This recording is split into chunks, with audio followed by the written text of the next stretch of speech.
Hey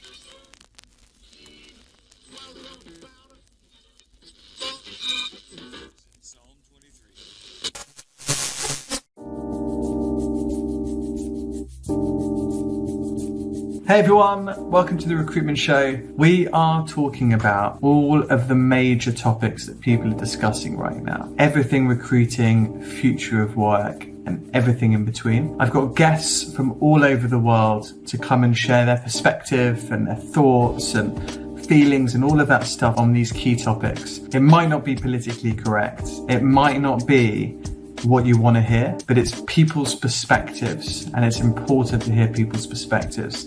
I love storytelling, and I think one story can illuminate a million more and really increase our understanding of these topics. So sit back, whether you're watching live or after, grab a drink, take a seat, and enjoy. So, Catherine, welcome to the show. Thank you so much for joining me. So, CPO at Colt Technologies. Indeed, yes. I joined Colt just about 12 months ago now, and nice. I've been in the industry for many years before that, but indeed, yes. Nice. And I believe fellow Birmingham University alumni. Indeed, I noticed the same thing. Yes, exactly. Absolutely loved it there. I'm going back to talk to the Masters and MBA students on career options, which would be quite fun. I haven't been back there for like 20 years. So. Be a blast from the past. I'm sure they can be a bit better to take them through it. Thank you. That'll be great. It'll be great fun. So really interested to talk about self-care. You know, like there's so much, you know, the context over COVID, there's been a lot of work from home, a lot of burnout, people typically working, well, they say longer and harder at home, definitely less breaks. I mean, if I'm working at home, I go out a lot less and walk a lot less than I do if I go into the office. So I think that kind of context, and I'm just interested to talk with you about the importance of looking after ourselves. We've got long careers ahead of us, so I think that's exactly it. That's a great place to start because, you know, there's a lot of people talk about working for longer, and I think that, you know, it's a marathon, it's not a sprint, and that piece around people having multiple different careers in their lifetimes. You know, the market, the world, people's expectations have changed dramatically. I think COVID has been a big part of that shift in expectations. Expectations around how you work? I think there's an expectations on how you work, but there's also a shift in expectations about what to expect from employers. You know, what candidates, what employees expect from leaders and from employers. I think there's been a real shift. I think that is one of the things that maybe wasn't so obvious in COVID itself, but has been very, very obvious since. I think in COVID, employers were busy responding, if you like, to the crisis and trying to find a way through it and support their people through it. But the sustaining shift, I think, was maybe not predicted as much as it has been. Interesting. So you seeing candidates, employees looking more to the company to provide other things for them to, you know, to avoid burnout and look after themselves? Are they looking more to the company, do you think? I think socially, like, people's well-being, you know, even the phrase work-life balance, it just means something completely different these days. Before COVID, it was about how much time do you work and how much time do you not work. Now I think it's much more about wider, rounder well-being topic. And I think people are looking after themselves outside of work. They're more conscious of it. And when they're looking inside of work, I think they're looking for, yes, that to continue themselves, but importantly, they're also looking to their employer about what can their employer, you know, contribute. Yeah, no, I agree. It's interesting. Like when I started work, you know, it was 5 days a week in the office, and it was, I mean, I started in the city. There was drinking involved after work, and it was all very tiring. But it's, you know, it's what it was done. That was the vibe, right? And a lot of people still, they try and stay longer than their boss. You know, you'd be like, you wanted to be seen to be working hard. And that felt like that was just, you know, that was the norm for a long time. And then you found people used to work at home a little bit, depending on the job, but it was unusual. And I remember remember I was doing a talk maybe 2-3 weeks before COVID. There's a lot of campaigns for working from home, like flexi working. Mm-hmm. There were loads just before COVID. It was just like loads of stuff about importance of flexi working and all of this stuff. Then COVID happened, and then of course everyone worked at home. And you're right. There's a lot of people like reevaluating their life, their work, Absolutely. how it's integrated together. I think it was a change. I think everyone looks to COVID, and I think we've moved on slightly now, but certainly this time last year, almost the only topic was return to the office, hybrid working. What's it going to look like as we come out of COVID? I mean, I think the topics are still there, but I think the agendas have matured 12 months in that. But it wasn't just triggered by COVID. The trend was there before COVID, the demand was there before COVID, and the technology was there before COVID. And I think people underestimate this wasn't just a COVID thing. This is a technology thing, without name dropping brands, but there are now a number of brands out there that really enable fully, Microsoft Teams. Everyone will talk about Zoom, but Microsoft Teams was implemented in many large corporates in the 2 or 3 years just before COVID. And it totally transforms people's ability to be able to work remotely and to work effectively in a remote environment. Colt Technologies is a digital infrastructure company, so that enabling technology that underpins it, we're very conscious of the ability for it to transform society and economies. But with that, there are pros and cons, and I think the working from home, the hybrid working, it wasn't something that Colt did a lot of before the pandemic, but certainly during the pandemic, Colt really did step up. We have a very global population. We're over 23 countries and with 5,000 people, and that we saw huge challenges across many of the markets that we worked in responding to COVID. One of the things, and I think the company did really step up. One of the things we wanted to do as we came out of COVID was really make sure that we listened to our people about how we could continue to support them. And one of the big things was this hybrid working. It wasn't just about providing the flexibility, which we do, but it's also about helping people get the balance right. Because I think it is about balance.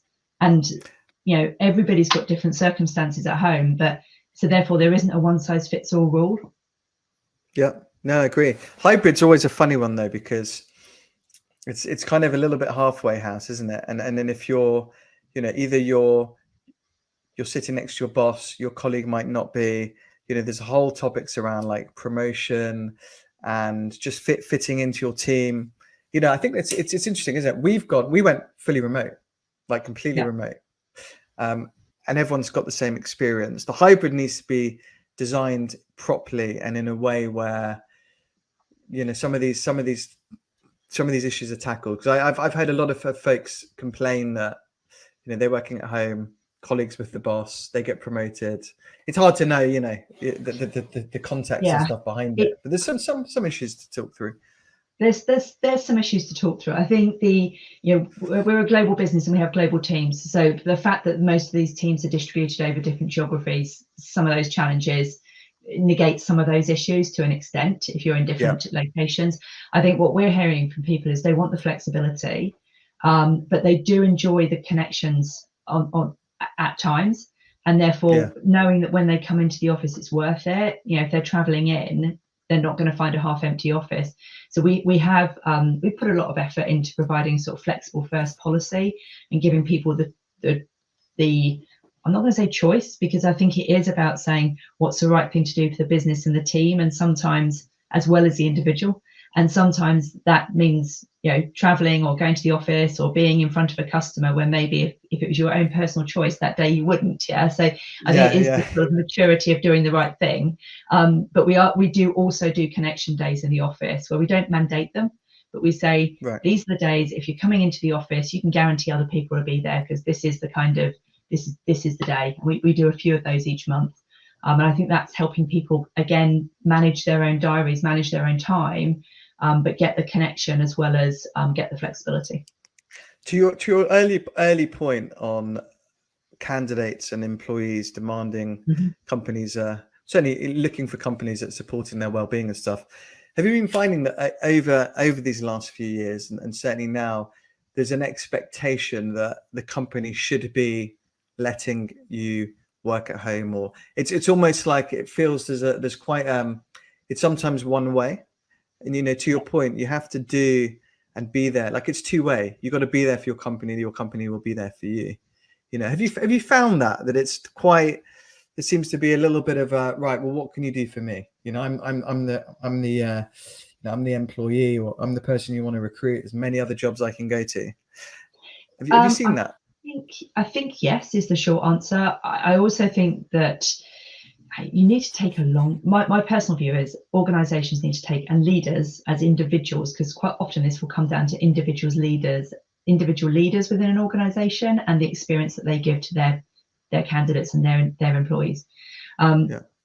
You have company policies, but we all know that kind of leaders really are the biggest driver of somebody's actual experience. Yes. I think the thing is you have to look at this in the longer term. So if I look at last summer, but there was a large proportion of last year where the job market was particularly hot in many countries worldwide.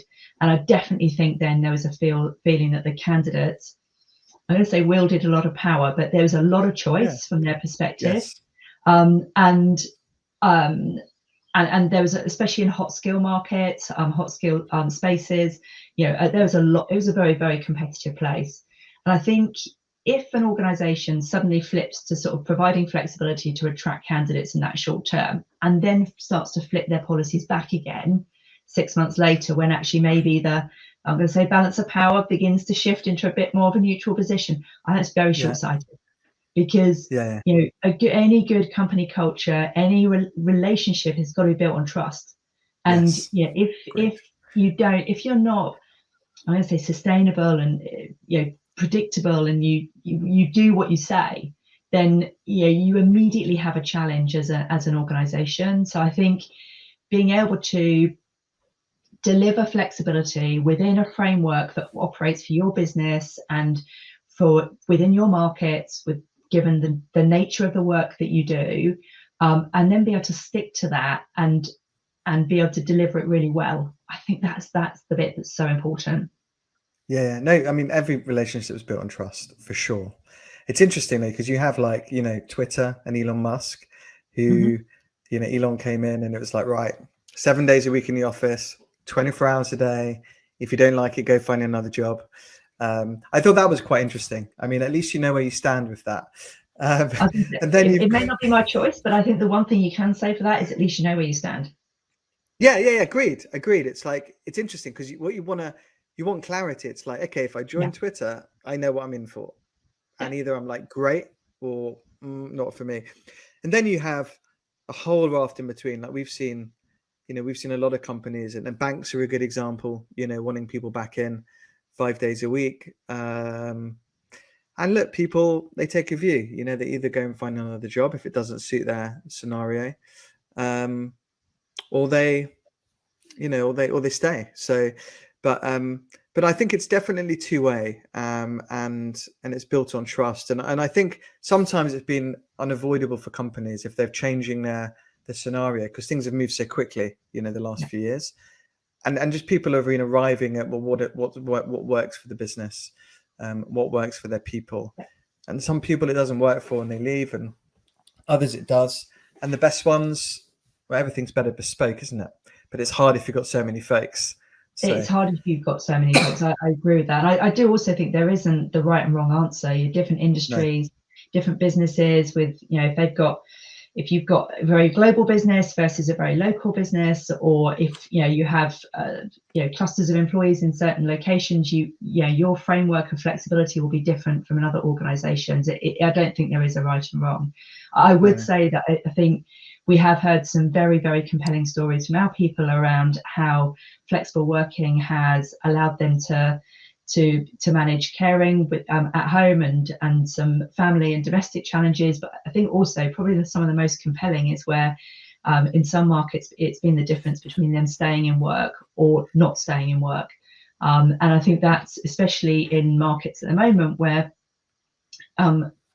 governments, companies, society is looking to engage more people in the workforce, I do think flexibility does have a role to play to make sure that actually work is available to as wide a group of people as possible. I agree. And also, just to context this, if you're lucky enough to be in a job where you can get flexibility, I mean, there's a lot of folks in the NHS, if you're in the UK, train drivers, that, a lot of jobs where you have to go Absolutely. into work.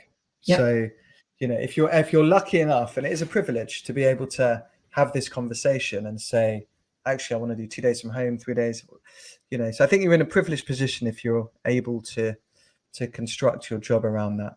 I fully agree. It's one of the conversations we have quite a lot, because not all of our workforce is able to. So, we have engineers in the field. We have they are probably the biggest extreme who don't have that option. And then you'll always have the sort of sales teams whereby sort of being in front of the customer is important in some of those segments. So again, there's limited flexibility. So again, each company is different. Yeah. So it's absolutely. There's no single answer. Definitely. And on to like yourself, because we talked a lot about the company providing stuff. And I think also I talk a lot about being the CEO of your life. Like don't just wait for the company to provide stuff and give you these things, take ownership, it's your career. You're going to be working for a long time. And I think it's important to take responsibility. And again, I mean, part of this remote work or flexible working or work from home, whatever, again, like some people it suits and some people it doesn't. And I mean, I don't know age. I mean, you can talk about age. I mean, a lot of younger folks seem to want to go in. I spoke to a lot of older folks. They really want to go in too. And then you got people with families, and it makes sense to. So I think what's right for you, like it's different things for different folks, and it's finding the right environment for you. We're now fully remote. And I was interviewing someone a few weeks ago to maybe come work for us, and they were like, "Well, where's the office?" I'm like, "Well, we have a virtual office. We don't actually have a physical office." And they're like, "Oh, I want to come in and I want to have a beer with someone, and I want to."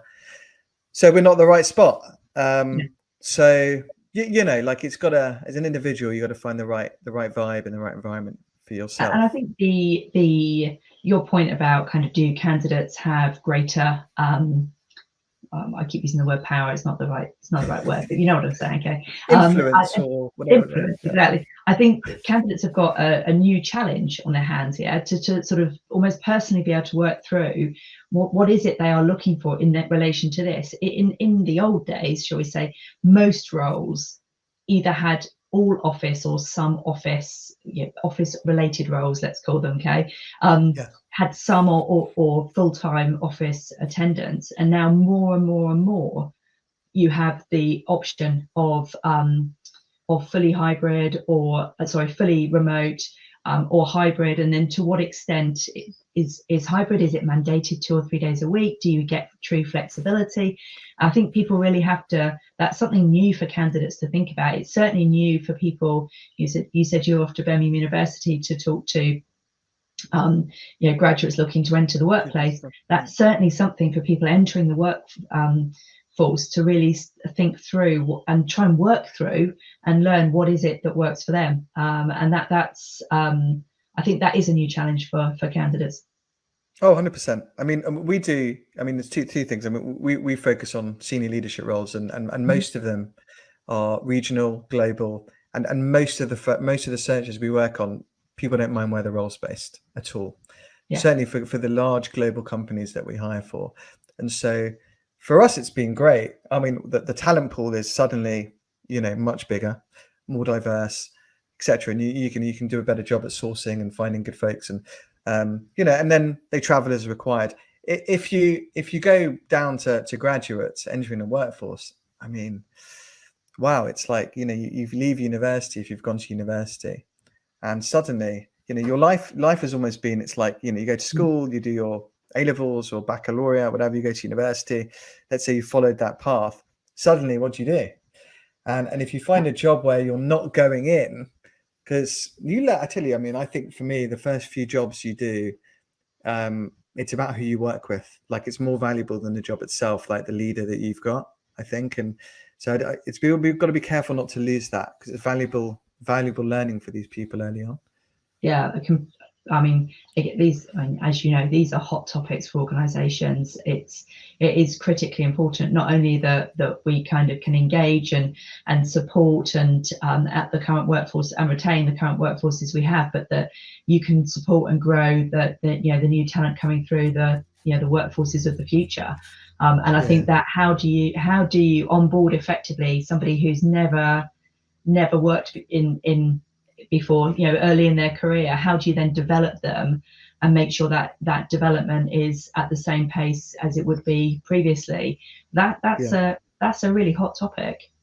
It's hard. Also managing yourself. I mean, like I finished university and I'm like, well, how do I work? Like, well, what do I, just getting into a routine and, just the basics, like how do you behave in a meeting, dressing appropriately, what to say, navigating politics. I mean, now it's a complete minefield. What can you say? What can't? There's a lot of stuff that you just learn from being around people and listening to what they say and stuff.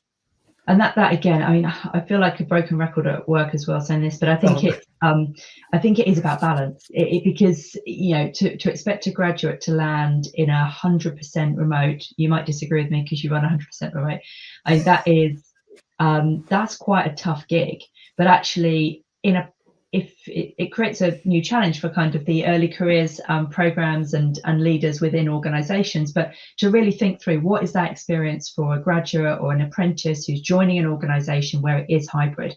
It will need to be more structured initially to help them land, but it is viable to do, but it does require focus and consideration. Definitely. No, definitely. For me, it's been interesting because we haven't always been fully remote, and I've had to learn to probably communicate a lot more than I did before, and have more intentional conversations, and they're organized, and I've actually feel much closer to my team. But if I'm hiring someone new, I'd say it's harder probably. Like it's just more thoughts required, more engagement from different people to make people feel, to feel part of the team and the training and the development and stuff. I mean, we mix it with face-to-face, we do meetups and things like that, but it's different. It's very different. You talk about looking after yourself. I think part of that is about being able to manage your own time and manage your diary and alike, so that actually if you are in a hybrid environment and going into the office or doing meetups, then you meet with purpose. You don't go to the office and sit in front of Zoom all day talking to people who aren't in the office. That seems a fairly pointless activity. So I think that kind of actually almost, but you have to learn that. I mean, even coming out of COVID and starting to go back hybrid, I went through a few days. I'm like, why did I come in today? I've just been on Teams meetings, and you kind of then start readjusting your habits as you start to manage it in that way. And I think making sure that people feel empowered to do that, trying to help people to do that. So as an organization, we put in what we call clear your plate days, and they were basically designed for digital detox to an extent, taking time out from, you can be at home, you don't have to go to the office, but just taking time out from being in front of a screen all the time. We do these connection days. We want people to come in and connect. We don't want people to come in and sit on Zoom meetings all day. So again, some of that is just to provide a little bit of structure, but it's around which people can then manage themselves. Yeah, it's interesting, isn't it? Because before we would never have talked about it like that, in that way. It's like you're coming to the office, like that's what you do. You're coming in 5 days. I remember I used to go into the HSBC building like back in the day, and it was like the guys would show me around, and it was like, oh, this is where our employees can take their dry cleaning, and then this is here, and then it was basically designed so they couldn't leave the building, and they just work, or one of my brother-in-laws works in a big law firm, and cubicles of 2 people and stuff. So it wasn't even like as thoughtful as, oh, we're coming in 5 days a week so we can have this connection. But now, people are like, well, why am I coming in? And I don't want to be sitting in front of the screen. It's really interesting just how the conversation evolved and evolves now into, it's got to mean something for me to come in now. I want to have that connection. Yeah, exactly. You want to have the connection. It wants to be purposeful to come in. That's a conversation we have quite a lot. I think you talk about kind of, you asked a question around being kind to yourself in all of this. I think for me, some of those conversations started in earnest during COVID. I mean, they had been there before, but helping people almost with the shock of flicking to remote working full time, and all the kind of pressures and challenges with the pandemic that was happening outside of work. I think you saw some companies doing some really interesting things, sort of whether it's walking meetings to try and get people out and about, and it's okay not to be in front of the screen, whether it was kind of virtual yoga, virtual meditation sessions, encouraging people not to work longer hours. I know that was a struggle for many people. I think you see some of that flowing through into the post-COVID world, where actually we're saying, just because you've got Teams, we want people to use it and be on video, but you don't have to be on video every single meeting. We do encourage, we have networks that organize wellbeing events, and we did things like laughter meditation in our Spanish office recently. Some of those things which maybe were encouraged virtually, acknowledging the wellbeing benefits of it in COVID. We've tried to, you see organizations trying to flow that through into the post-COVID, to sort of blend that general rise in society for focus on well-being and people's focus on themselves. No, it's true. But I think what we can't deny is that the video is part of work now. Like, it's woven fully into the fabric of, I think, of how we operate. If I think just how a recruitment process is done, I mean, so much is video. Then there's some face-to-face, and obviously depending on where all these candidates and the hiring managers and stuff are. But doing a video interview is standard now. Like, you're going to do one or two at least if you're in an interview process. Then when you start work, I mean, it's part of work now, right? Like, you're gonna have your laptop, and it's there now. It is absolutely there now. And that's for me. Although again, COVID was a trigger, and technology around video was there before COVID, like well before COVID. I remember doing video interviews for graduates many years ago. Yeah, but the prevalence of its use in day-to-day work has shifted dramatically, I think, over the last 5 years. And again, that creates a very different work environment with very different well-being and elements attached to it. 100%. Onto the well-being and looking after yourself, because I'm really into that. And without to be corny or cheesy about it, I like, you need to treat yourself like a professional athlete, because we are working until, I mean, hey, I'm not retiring, but and Warren Buffett's still 90 something and still working, but like 70s probably, right? Like, there isn't a retirement age in the UK. You don't have to retire. But I think it's important. I'd love to hear from you, but I think there's just certain things that one needs to do. And for me, eat well, sleep well, exercise and stuff. But with you and the career you've had, these big CPO jobs and stuff, are there certain things that you've implemented into your life that has enabled you to be productive, but stay sane and stay fit, and all of those things?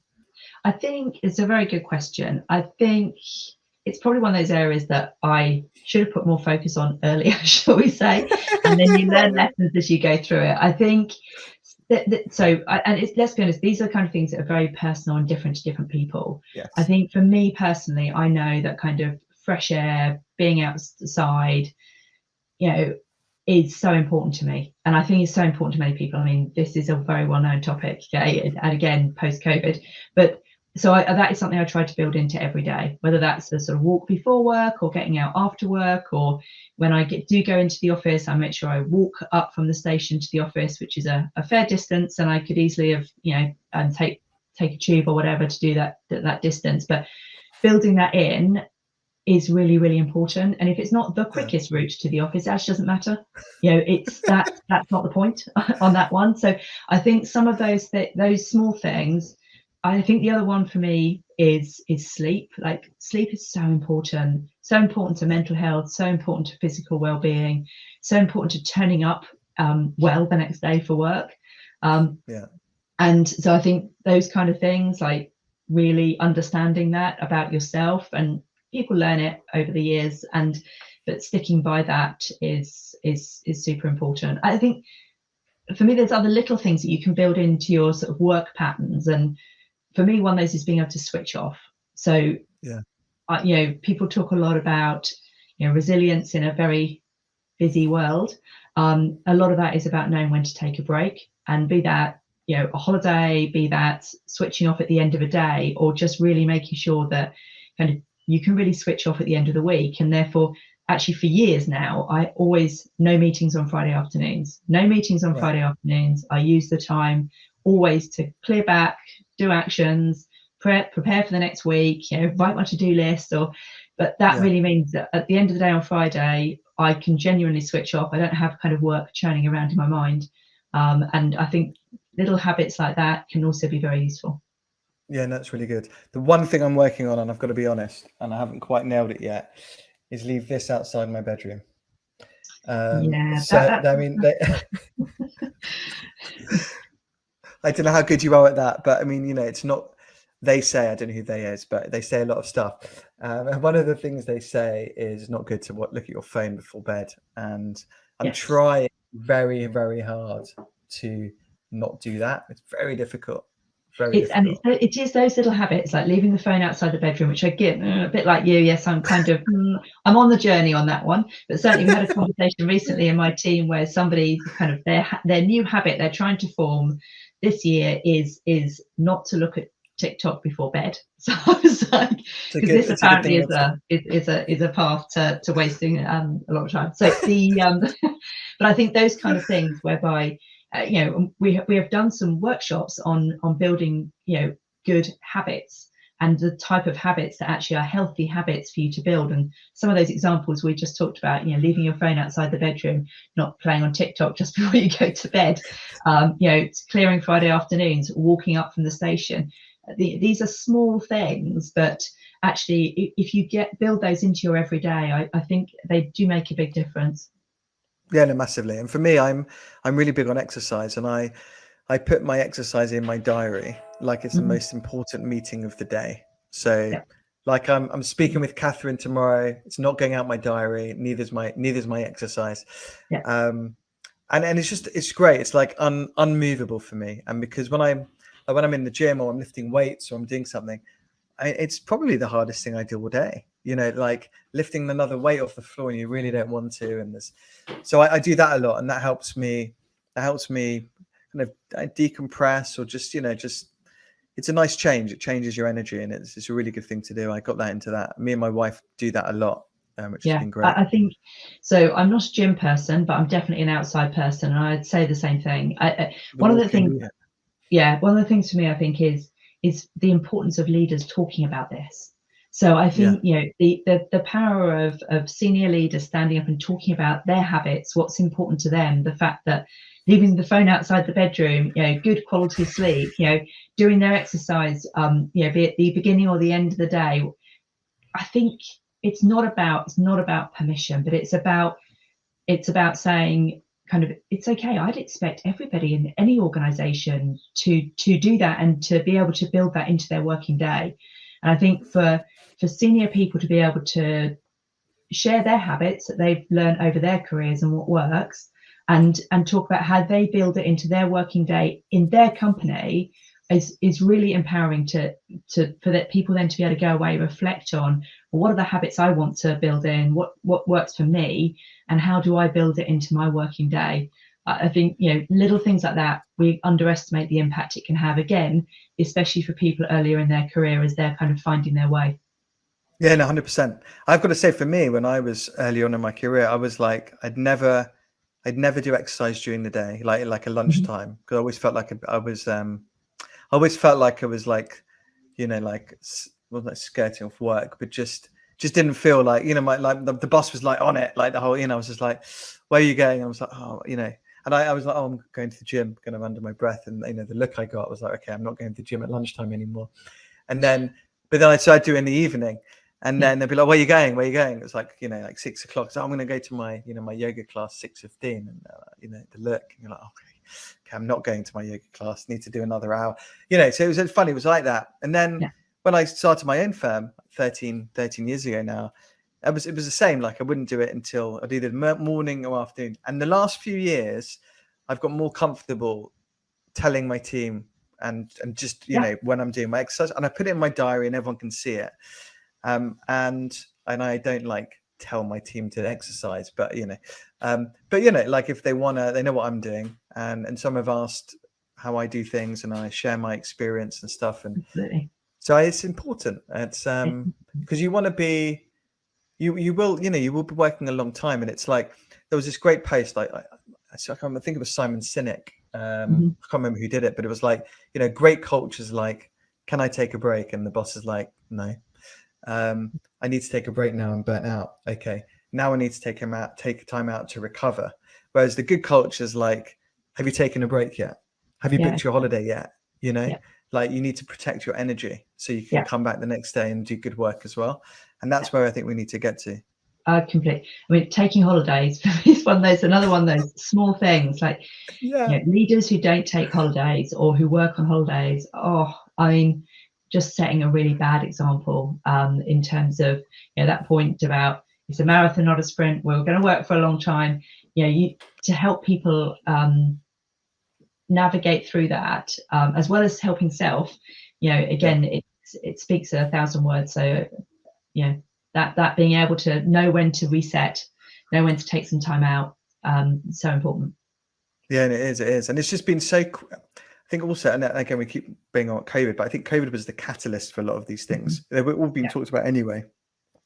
But I think as a leader, a lot of people felt, then they talk to me privately and stuff. It's like they didn't feel like they felt like the leader should be the one they're working hard and they're unstoppable and they work everywhere. They're working late.